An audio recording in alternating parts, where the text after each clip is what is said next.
Hello Earthlings, this is week 9 or 63 days since the start of the pandemic that has impacted my life, just as many others in the world, in different ways and shapes and forms and emotions.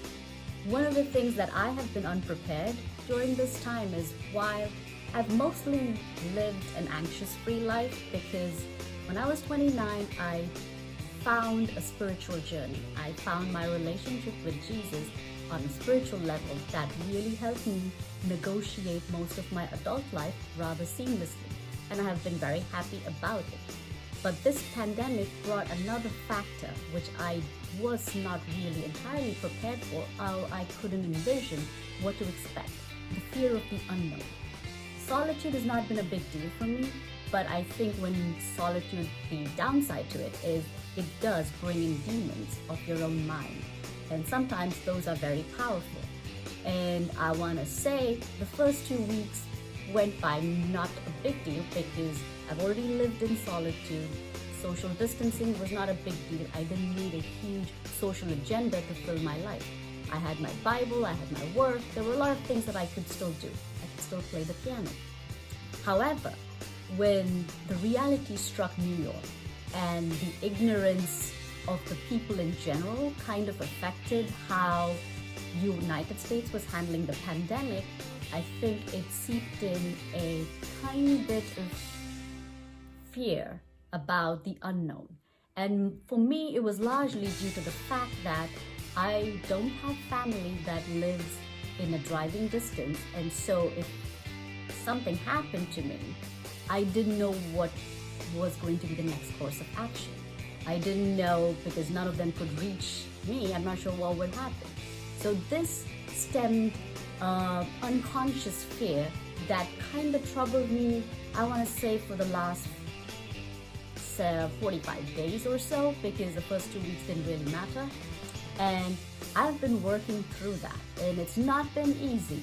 And yesterday, as I was driving back from Whole Foods after a curbside pickup, it hit me. I already had built a relationship with Jesus. I already worked through my personal life and the unknowns about it that was not health related through that, and I have led a rather successful one. And especially a lot of the things that I do, I'm quite fearless about. For instance, I jumped off the plane in a tandem skydive. I've done zip lining. I've traveled alone. So those things are not things that really make me anxious. But the fact that I didn't have immediate family around me kind of played a part here, which made me realize that I had to reassure myself. I had to reconnect with Jesus. And so yesterday I had that moment, an aha moment while I was driving back. There's nothing I can do about the situation. People know what they need to do, but they haven't quite done it correctly. So the best I can do is wear a mask when I go out, make sure I keep socially distanced from others so that we don't affect each other, and then continue to lead my life the way I would. I can't be worried about things that can or cannot happen. It's beyond my control. So therefore, I just surrendered all of that to Jesus, and that made the difference.